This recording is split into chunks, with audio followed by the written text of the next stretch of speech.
ಶುಭ ಕೋರಕ್ಕೆ ಬಂದಿದ್ದರು ಅವರಿಗೆಲ್ಲ ನನ್ನ ಹಿತೈಷಿಗಳಿಗೆಲ್ಲರಿಗೂ ನಾನು ಧನ್ಯವಾದಗಳನ್ನು ತಿಳಿಸ್ತೀನಿ. ಹುಟ್ಟುಹಬ್ಬನ ನಾನು ಆಚರಿಸ್ಕೊಳ್ಳೋಕೆ ನಾನು ಬೇಡ ಅಂತಲೂ ಅಂದ್ಕೊಂಡಿದ್ದೀನಿ. ಈಗಲೂ ನಾನು ಮಾಡಲ್ಲ. ಬಂದು ನನ್ನ ಸ್ನೇಹಿತರಿಗೋಸ್ಕರ ನಾನೊಂದು ಹುಟ್ಟುಹಬ್ಬದ ಇದರಲ್ಲಿ ಯಾರು ನಮ್ಮ ಶುಭ ಕೋರಿದ್ರು ಅವರಿಗೆಲ್ಲರಿಗೂ ನಾನು ಧನ್ಯವಾದಗಳನ್ನು ತಿಳಿಸ್ತೀನಿ. ಸರ್, ಇವತ್ತು ತಮ್ಮ ಹುಟ್ಟುಹಬ್ಬ ದಿವಸ ಏನು ಕಾರ್ಯಕ್ರಮ ಹಮ್ಮಿಕೊಂಡಿದ್ದೀರಿ ಸರ್? ಕಾರ್ಯಕ್ರಮ ಏನು ಹಮ್ಮಿಕೊಂಡಿಲ್ಲ. ಹುಟ್ಟುಹಬ್ಬದ ದಿವಸ ಯಾವುದೂ ಕಾರ್ಯಕ್ರಮ ನಾನು ಮುಂಚೆಯಿಂದನೂ ಮಾಡ್ಕೊಂಡು ಬಂದಿಲ್ಲ.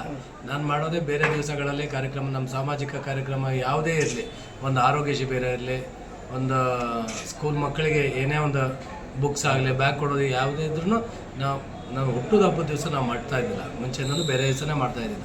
ಈಗ ಮುಂದಿನ ತಿಂಗಳು ನಮ್ಮದು ಬೃಹತ್ ಒಂದು ಆರೋಗ್ಯ ಶಿಬಿರ ಇಟ್ಕೊಂಡಿದ್ವಿ. ಅದ್ರ ಮಾಹಿತಿ ಎಲ್ಲ ನಾನು ನಿಮ್ಗೆ ಕೊಡ್ತೀನಿ, ಮುಂದಿನ ದಿವಸಗಳಲ್ಲಿ ಕೊಡ್ತೀನಿ. ಅದರಲ್ಲಿ ತುಂಬ ಥರದ ಕೆಲವೆಲ್ಲ ಕಾರ್ಯಕ್ರಮಗಳು ಇಟ್ಕೊಂಡಿದ್ವಿ. ಅದರಲ್ಲಿ ಮೆಡಿಕಲ್ ಕ್ಯಾಂಪ್, ನಾರಾಯಣ ಹೃದಯಾಲಯ ಮತ್ತು ವಿಠಲ ಐ ಹಾಸ್ಪಿಟಲ್ ಅವರು ಮತ್ತು ಗ್ರೀನ್ ಟ್ರೀ ಹಾಸ್ಪಿಟಲ್, ಈ 3 ಹಾಸ್ಪಿಟಲ್ ಅವರು ಬರ್ತಾ ಇದ್ದಾರೆ. ಆಲ್ಮೋಸ್ಟ್ ಈಗ 1ನೇ ತಾರೀಕು ಅಂದ್ಕೊಂಡಿದ್ವಿ. ಈ ಮಳೆಯಿಂದ ಒಂದು ವಾರ ಮುಂದಕ್ಕೆ ಹೋದರೂ ಹೋಗ್ಬೋದು. ಅದು ದಿನಾಂಕ ಎಲ್ಲ ನಾನು ನಿಮ್ಗೆಲ್ಲ ಹೇಳ್ತೀವಿ. ಅದನ್ನ ಆವಾಗ ಒಂದು ಸ್ವಲ್ಪ ನೀವು ನಿಮ್ಮ ಇದರಲ್ಲಿ ಅದನ್ನು ಹಂಚಿಕೊಂಡ್ರೆ ಆವಾಗ ಸ್ವಲ್ಪ ಜನರಿಗೂ ಗೊತ್ತಾಗುತ್ತೆ ಏನು ಮಾಡ್ತಾ ಇದ್ದಾರೆ ಜನರು. ಆವಾಗ ಬಂದು ಅದರದ್ದು ಏನು ಸದುಪಯೋಗ ಏನಿದೆ ಅದನ್ನ ಉಪಯೋಗಿಸ್ಕೊಳ್ಬೋದು ಅಂತ ನಾನು ಹೇಳ್ತೀನಿ. ಎಲ್ರಿಗೂ ಧನ್ಯವಾದ ಆಗಲಿ. GBA ಏನಿಲ್ಲ ಬಿಡಿ, GBAದ ಆಮೇಲೆ ಮಾತಾಡೋಣ. ಗ್ರೇಟರ್ ಬೆಂಗಳೂರಲ್ಲಿ ಬಸವನಗುಡಿ ಒಂದು 6 ವಾರ್ಡ್ ಇರೋದು 10 ವಾರ್ಡ್ ಆಗಿದೆ. ವಾರ್ಡ್ಗಳು ಹೇಗಾಯ್ತು ಹಾಗೆ ಅವರು ಹೇಗೆ ಮಾಡಿದಾರೆ ಅದ್ರ ಮುಖಾಂತರನೇ ಇದೆ. ಕರೆಕ್ಟಾಗಿ ಆಗಿಲ್ಲ, ಆದರೂ ನಾವು ಅದಕ್ಕೆ ರೆಡಿ ಆಗಬೇಕು. ಶಾಸಕರು ಅದಕ್ಕೆ ಏನು ಬೇಕು ಅದಕ್ಕೆಲ್ಲ ಕರೆಕ್ಟಾಗಿ ಮಾರ್ಗದರ್ಶನ ನಮ್ಗೆ ಕೊಡ್ತಾರೆ.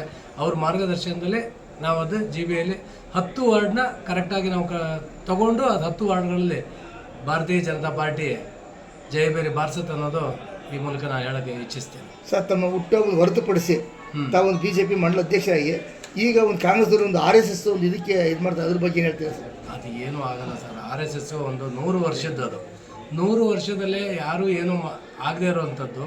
RSS ಯಾವತ್ತಿದ್ರೂ ಅದು ಭದ್ರ. ಅದು ಒಂದು ಹಿಂದೂ ರಾಷ್ಟ್ರದ ಒಂದು ಸಂಘಟನೆ. ಅದು RSS ಅನ್ನೋದು ಏನೂ ಆಗಲ್ಲ. ಅದು ಯಾರು ಅದನ್ನ ನಿಲ್ಸೋಕ್ಕೂ ಆಗಲ್ಲ. ಅವರ ಕಾರ್ಯಕ್ರಮಗಳನ್ನ ಯಾರು ತಡೆ ಹಿಡಿಯೋಕ್ಕೂ ಆಗಲ್ಲ. ಅದು ನಡೆಯೋ ದಾರಿನೇ ಬೇರೆ ಇರುತ್ತೆ.